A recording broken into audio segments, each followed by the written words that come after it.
很多中国人一提到谭嗣同，脑海里立刻浮现出的是菜市口刑场上的烈士形象。后世教科书里的谭嗣同几乎天然就是先进进步觉醒的代名词。可大多数人并不清楚的历史真相是，这种立志变法、学习西方的革命先驱形象并不符合谭嗣同的早年观点。年轻时的谭嗣同不但不是什么进步青年，甚至比很多顽固保守派还保守。他早年的世界观可以说是传统天下观与文化优越论的典型结合体。用今天的话说，他年轻时就是一个货真价实、热血沸腾、极端文化自信的晚清小粉红。今天这期节目，我们就来聊聊谭嗣同到底是怎么从一个铁杆小粉红一步一步变成大清第一反贼，聊聊他对自己粉红经历的思想清算和精神忏悔。看完今天的节目，你可能就明白了为什么某个关于谭嗣同的旧电影片段能在当下中国社会流行。福生，怎么还没有孩子？这样的中国，多一个孩子，岂不是多一个奴隶吗？1865年，谭嗣同出生在北京宣武城南的烂面胡同。胡同的名字听着寒酸，但谭家一点都不寒酸。父亲谭继寻是正儿八经的进士出身，后来一路高升，做到督府级一品大员。对于晚清社会来说，这已经属于非常显赫的家庭了。谭嗣同可以说是一个标准的官二代。不过谭家虽然富贵，家风却并不奢靡。谭嗣同的母亲徐武媛出身普通，却勤劳节俭，持家有方，对孩子要求极严。他希望培养孩子们自立坚韧和正直的品格。这种教育方式对谭嗣同后来性格的形成影响极深。但谭嗣同的童年并不是一路顺风。1876年，北京爆发白喉瘟疫，这是一种致死率极高的传染病。今天孩子们出生后都会接种百破疫苗，其中那个白就是白喉。可是在当时的中国，这种病能轻易夺走一个人的性命。短短5天内，谭嗣同的母亲、大哥、二姐相继去世，谭嗣同自己也感染重病，昏迷3日，最后居然奇迹般活了过来。父亲悲喜交加，于是给他取字复生，寓意大难不死，重获新生。这种生死经历对他影响极大。后来他自己回忆这段经历时，提到了这次家庭悲剧，并认为形成了自己不怕死的性格。小时候的谭嗣同并不是那种只会死读书的文弱书生，他非常聪明，5岁启蒙，12岁就已博览群书，还学习自然科学。与此同时，他又极其喜欢江湖人物，尤其迷恋侠客文化。他后来结识了通臂猿胡七和大刀王五，尤其是王五，此人是华北著名侠客，年轻时因为家贫而流落江湖，凭借高强武艺专门抢劫贪官污吏，再把财物分给穷人，因此在民间极有声望。谭嗣同不仅跟着他学刀法，还经常听他讲一些绿林好汉的故事。一个典型高干子弟为什么会和这些江湖人物混在一起？因为谭嗣同身上既有士大夫式的家国情怀，又有侠以武犯禁的浪漫冲动。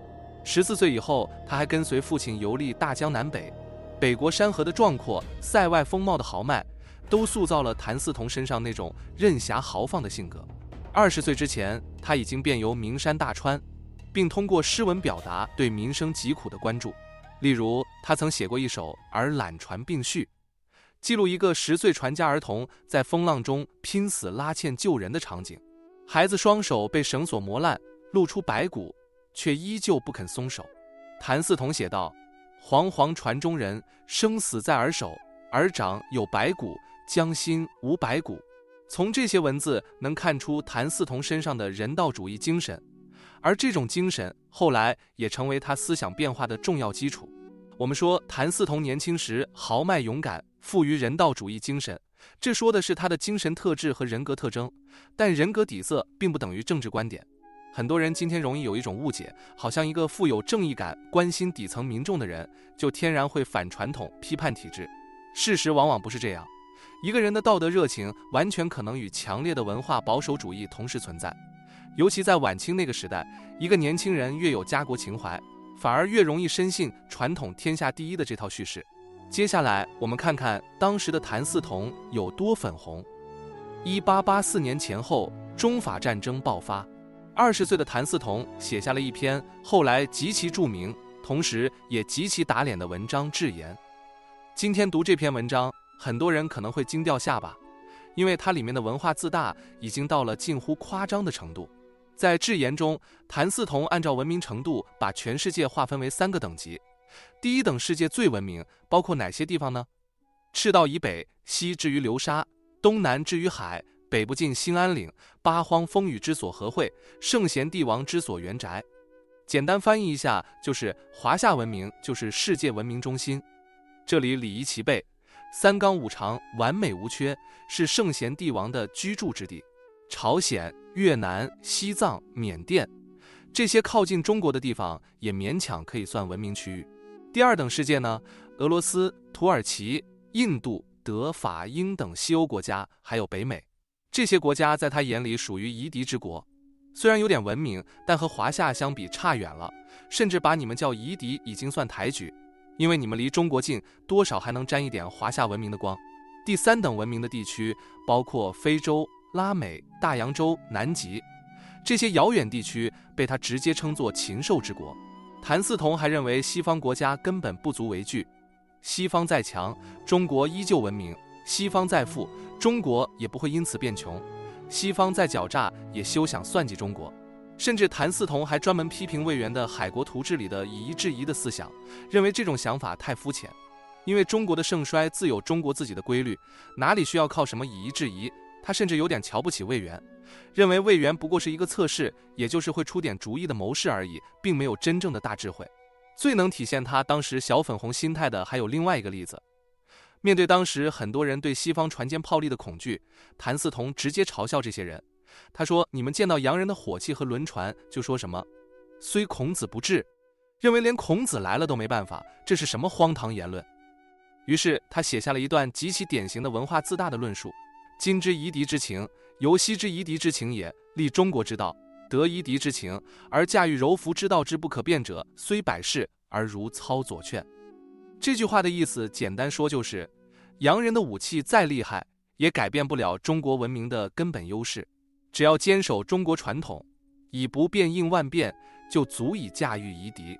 谭嗣同这里强调的变，并不是制度层面的变，而更多是人心的变化。他相信一诚而心正，心正而身修，身修而家齐，家齐而国治，国治而天下平。换句话说，他认为中国真正的问题不在制度，也不在科技，而在道德教化。只要恢复3代礼乐，恢复圣贤之道，中国自然能重新强大。大家现在再回头看看，是不是会发现这套逻辑其实和今天很多极端文化自信的论调非常相似。所以后来思想史家张浩评价说，年轻时的谭嗣同与晚清守旧派如倭人、徐同之辈不相上下。要知道，倭人、徐同这些人可都是晚清最著名的顽固保守派，按年纪算，差不多都是谭嗣同父辈甚至爷爷辈的人物。从这些能看出，年轻时的谭嗣同简直比那些老古董还要老古董，比顽固派还要顽固很多倍。可以说，20岁的谭嗣同其保守程度之高，文化优越感之强，已经到了令人震惊的程度。可是为什么这样一个极度文化自信的年轻人，后来为什么会发生180度的大转弯呢？彻底放弃自己的小粉红观点，甚至进行对自身精神和认知能力的忏悔呢？1894年中日甲午战争爆发，这一战对整个中国知识界来说几乎是一场精神地震。我们今天的教科书经常会说，1840年鸦片战争以后，中国开始进入屈辱史。但如果从当时清朝统治阶层的真实心理来看，其实并没有后人想象的那么严重。大清直到很晚才在国外正式创建使馆，形成现代外交体系。这本身就说明当时的很多人虽然知道西方厉害，但内心深处并没有真正被震撼。可甲午战争不一样，因为这次打败中国的不是英国、法国这些远隔万里的西方列强，而是日本，一个原本根本不被正眼看的国家，竟然击败了中国，还逼着签下马关条约，这种心理冲击是前所未有的。很多中国知识分子第一次开始真正意识到，问题不只是器物这么简单，而谭嗣同受到的冲击尤其巨大。因为甲午战争爆发时，他刚好30岁，也就是说，他20岁时在智妍里吹过的那些牛，10年后全部变成了回旋镖。你不是说以不变应万变吗？结果人家日本偏偏就变成功了。你不是说中国自有中国之盛衰，不因外国而后有之乱吗？结果外国直接把你打趴下了。你不是说孔子之道可就百世之名吗？结果大清照样输得一塌糊涂。可以说20岁的谭嗣同，当年那些充满自信的话，到了30岁，几乎一句句都变成了刺向自己的回旋镖。这时，谭嗣同开始对自己展开一种精神和智力的忏悔。1895年，他写信给好友贝元征，专门谈到自己早年的这篇智言。在信中，他进行了极其罕见也极其彻底的自我批评。此嗣同最少作，于中外是非得失，全未履悉，妄率胸臆，误为尊己卑人。翻译这句的意思就是说，我自己年轻时根本不懂国际形势，全靠情绪输出，动不动就抬高中国，贬低别人。接着他又说，一切迂疏虚交之论，今之悔矣。用白话说就是，那时候的我简直就是个没见过世面的键盘侠，除了盲目自大和看不起人，啥也不是。谭嗣同专门把智言拿给贝元征看，目的不是炫耀，而是经无过。什么叫经无过？就是公开承认错误，希望别人引以为戒。这一点其实很值得玩味，因为很多真正发生思想转变的人，往往会有一种非常强烈的羞耻感。他们不仅否定旧观点，还会开始猛烈清算过去的自己。谭嗣同就是如此。在另一段更有名的话里，他甚至开始回忆自己年轻时怎么藐视西方。及嗣同少时，何尝不随波逐流，谈底西学，与友人争辩，常致失欢。意思是，我年轻时自以为老祖宗传下来的文化天下第一，逢西学必黑，一黑起来还要拉着朋友们辩论，吵得面红耳赤，甚至连朋友都做不下去。现在回想起来，实在幼稚可笑。他说自己曾经想过，有朝一日再见到这些朋友，一定要当面道歉并亲口认错。可惜有的人已经去世了，于是他只能感叹，哎，我无知，负此良友。这种来自本人的精神反思，表达出一种真正的悔恨。很多人可能会奇怪，谭嗣同为什么敢这么揭自己老底，不怕丢人吗？真相恰恰在这里，真正发生巨大思想转变的人，往往不会掩饰自己的过去，因为他们越反思，越觉得过去那个自己可笑，甚至有一种必须公开否定的冲动。而这也正是后来很多前小粉红身上会出现的心理机制。不过，要真正理解谭嗣同的变化，还得先理解一个背景。甲午战争失败后，中国社会并不是只有一种声音。很多人今天会以为甲午一输，全国马上都开始主张改革并学习西方。不过当时的真实情况是，甲午战败后确实出现了要求维新变法的声音，但与此同时也出现了另一种情绪。既然洋务搞了几十年还是失败，那是不是说明问题恰恰出在学西方？也就是说，当时其实还出现了一股反改革的逆流。不少传统读书人认为洋务搞来搞去，不但没让国家强大，反而把传统圣王之道搞坏了，让社会变得顽钝贪诈。而谭嗣同写信进行精神忏悔的对象贝元征，当时就是这种观点。这个贝元征后来和谭嗣同关系极深。戊戌变法失败后，谭嗣同遇难，贝元征不顾风险把他的尸身运回长沙，还专门为他做法事7日。不过1895年的贝元征并没有接受新思想，当时的他在甲午战败后反而开始反对洋务，主张回归传统。他写信给谭嗣同批评洋务，说洋务搞了半天，国家还是大败，甚至反驱天下人才，进入于顽钝贪诈。于是谭嗣同写下了那封后来被胡适称为那个时代最重要思想史料之一的长信。在信里，谭嗣同开始系统阐述自己的新思想。他对贝元征说，你根本没理解什么叫洋务，你以为洋务只是轮船、电线、火车、枪炮、水雷，错了，那些不过是枝叶，真正的根本是法度政令之美备。也就是说，人家赢在骨子里的管理和制度，咱们却只盯着人家的炮管子。这里已经表明谭嗣同已经从技术落后论走向了制度落后论。他开始意识到中国的问题不只是技术不如人，而是制度本身出了问题。你并没学到别人的精华，凭什么说改革失败？在谭嗣同看来，大清的问题并不是学西方学错了，而是学得太浅。过去几十年的洋务运动，说到底不过学了点皮毛，真正该学的是政治制度、法律制度、社会制度。到这时候，谭嗣同考虑的问题已经不只是买船买炮了。在给贝元征的那封信里，谭嗣同还提到了一件非常有意思，甚至有点黑色幽默的事情。这个事的主角就是王凯运。谭嗣同说自己亲眼见到王凯运上书李鸿章痛斥洋务，还连带批评曾国藩、左宗棠、张之洞这些洋务派大员。骂归骂，王凯运却又一本正经地给李鸿章出了个打败日本的妙计，率铁甲船往攻日本。看到这里，大家有没有一种非常熟悉的感觉？嘴上天天骂洋务，结果一张嘴还是铁甲舰，还是大炮，还是现代海军。谭嗣同对这种现象简直是忍无可忍，他直接对贝元征说，这种观点根本就是毫无思考的空谈。中国有没有能驾驶铁甲舰的人才？就算有船，难道铁甲舰本身不正是你口中最讨厌的洋务吗？不懂发动机原理，船怎么开？不懂算术，炮弹射程怎么算？不懂国际公法，连海上挂什么旗都不知道，不通外语又怎么和外国人交流？这一表态反映出谭嗣同这个时候已经形成了一种非常强烈的现实主义思维。他开始意识到现代文明并不是喊口号喊出来的，而是一整套复杂的知识体系、制度体系和技术体系。更重要的是，他一针见血指出，这些所谓名士其实不是不懂洋务的重要性，他们心里都懂，只是他们不愿承认。因为一旦承认洋务重要，就等于承认自己过去几十年引以为傲的八股学问其实没什么用。这不仅是思想问题，更是地位问题、身份问题。所以他们只能拼命反洋务，把西学骂得一无是处。但问题是现实摆在那里。于是谭嗣同讽刺道，试问抵洋务者，能不依洋布，用洋务乎？翻译成今天的话，大概就是天天骂西方，结果家里用的全是洋货。而这一段放到今天依然适用。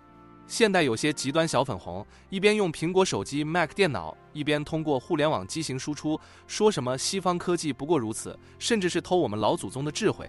这画面是不是太熟悉了？这种跨越100年的精神分裂其实从来就没变过。接下来谭嗣同的思想开始一路狂飙。从1896年开始，他对传统纲常名教展开了极其猛烈的批判。这种批判已经不是一些人吹嘘的那种修修补补式的改革，而是开始触及整个传统秩序的根基。他攻击最猛烈的是君臣关系。今日君臣一伦，实黑暗否色，无复仁理。这套君臣规矩早就烂透了，根本不把人当人看。在谭嗣同看来，中国2000年的专制制度本质上就是秦始皇那套尊君卑臣的延续，而历代皇帝发现这套东西对自己太有利了，于是越搞越厉害。这时候的谭嗣同已经不只是批评现实了，他是在批判整个传统政治结构，甚至他还开始重新解释君主的起源。原始社会并没有严格君臣之别，大家推举一个人出来只是为了办事，既然是大家推举出来的，那当然也可以废掉。这种说法在当时几乎已经碰到大清政治禁区，他已经触及主权在民这种民主精神。更关键的是，他开始公开赞扬民主，有所谓民主者犹为大公治政。说这话时是1890年代，也就是说在很多中国人还完全不知道民主是什么的时候，谭嗣同已经开始公开赞扬民主制度了。更彻底的是，谭嗣同开始怀疑中国中心主义，圣人之道并不是中国独占的，西方也有。接着他继续嘲讽那些认为只有中国有文明的儒生，那些觉得圣人之道只是用于中国的人，其实恰恰是在侮辱圣人。因为真正伟大的道理应该放之四海而皆准。看到这里，很多人可能已经开始意识到，谭嗣同的思想变化已经不是普通改革了，而是一种彻底的世界观翻转。最震碎三观的是，他甚至开始认为中国之所以遭受西方压制，某种程度上居然是活该。原话是：故昔人之压制中国者，实上天仁爱之心使之也。这句话在今天听起来都足够刺激，更别说在晚清。在谭嗣同看来，西方压制中国，某种程度上反而是一种天意，是逼中国醒过来。而且他甚至说，今中国之人心、风俗、政治、法度，无一可比属于夷狄。中国很多制度、风俗、人心状态，实际上已经不如所谓夷狄。大家现在再回头看他20岁时那套华夏文明天下第一的言论，是不是会觉得简直像两个人？而谭嗣同自己也真的这么认为。他后来在信中直接说，30以后心学洒然一变，前后判若两人。判若两人，这是谭嗣同评价自己的原话。可以说30岁这一年，谭嗣同像是一夜之间被雷劈中了。他不是小修小补，他是把自己过去30年的世界观亲手砸了个稀碎。这里谭嗣同的案例留给了当代人一个重要问题：为什么他会转变得这么彻底？为什么很多曾经最粉红的人，后来反而会变成最激烈的批判者？这里可以用一个非常有意思的心理学概念来解释改宗者的热情，也可以叫新信徒狂热，英文叫 Zeal of the Convert。 大意是说，一个原本不相信某种信仰的人，一旦转向这种新信仰，往往会比原来的信徒更加狂热。历史上最经典的例子就是基督教里的保罗。保罗最开始专门迫害基督徒，结果后来突然皈依基督教，反而变成最狂热的传教士，最后甚至为信仰而死。为什么会这样？因为改宗不仅意味着接受新信仰，更意味着必须彻底否定旧我，而越是否定旧我，越容易走向激烈。谭嗣同其实就非常像这种改宗者。年轻时他真心相信华夏文明天下第一，真心相信圣人之道无敌，真心相信以不变应万变。可是甲午战争把这一切全部击碎了。而当一个人曾经投入极深，相信极深时，一旦幻灭，往往就不会只是温和转身，而是激烈挣脱。这也是为什么一些先前的小粉红后来会比普通人更激烈，因为这些人当年是真的信，是真觉得自己在做对的事。所以当他们意识到过去的问题后，往往会产生一种非常强烈的羞耻感，于是他们不仅否定旧观点，还会试图摧毁旧我。谭嗣同就是如此，所以他后来才会如此猛烈地批判自己年轻时的思想，才会说爱我无知负此良友。这已经不只是认错，而是一种近乎忏悔式的精神重构。这里有一个特别容易被误解的地方，很多人听到这里可能会以为谭嗣同后来主张学习西方，主要是因为中国打不过别人，所以想富国强兵。这种理解不能说完全错误，但并不准确。因为在谭嗣同那里，学习西方的内核理由并不仅仅是西方船坚炮利，而是他开始觉得西方在很多方面体现出一种更高程度的文明。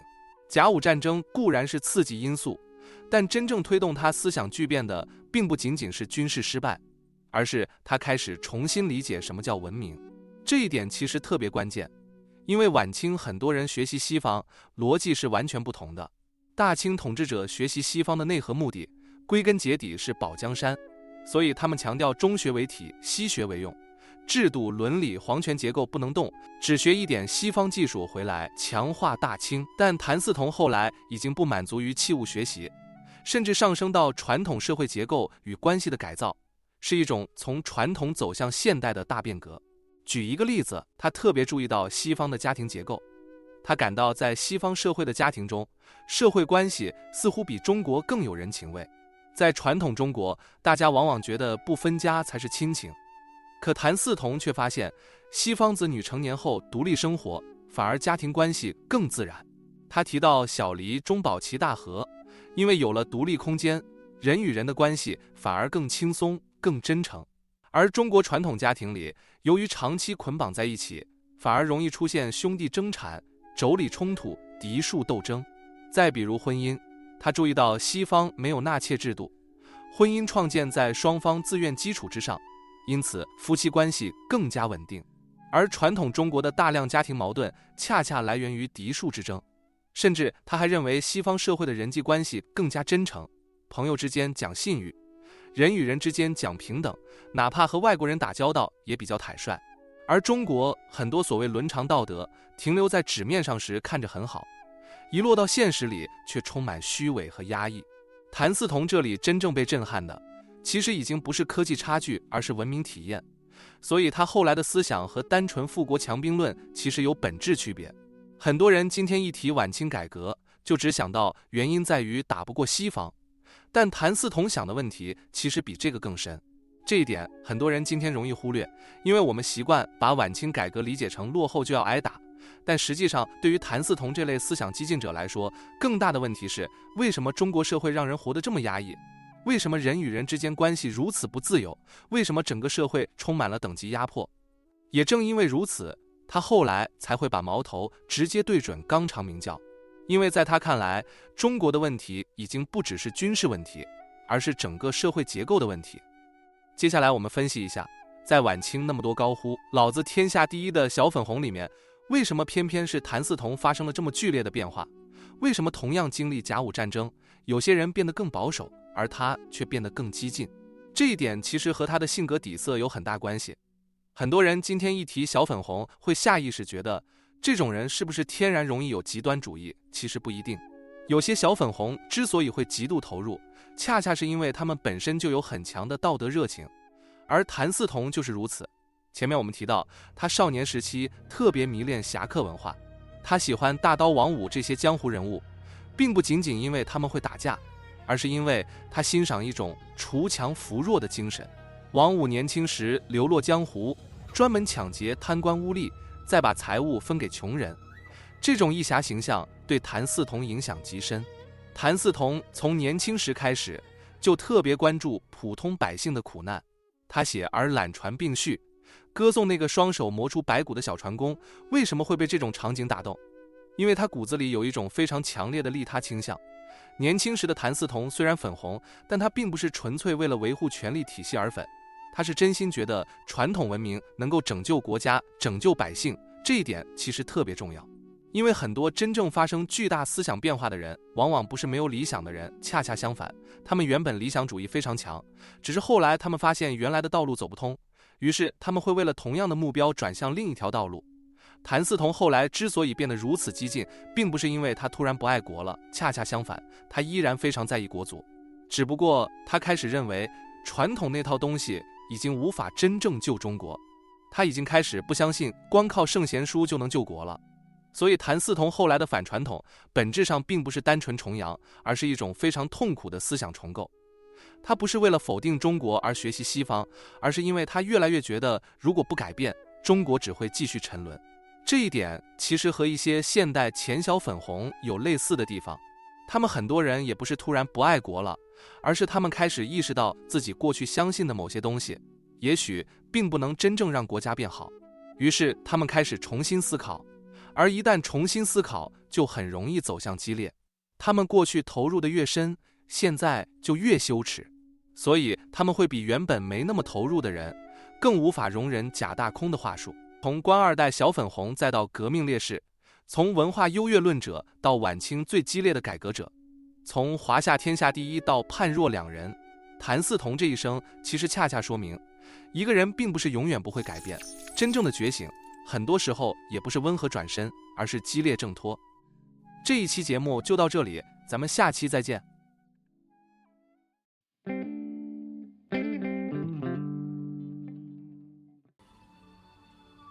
谭兄，中国始终会走您的路，中国始终会走我的路。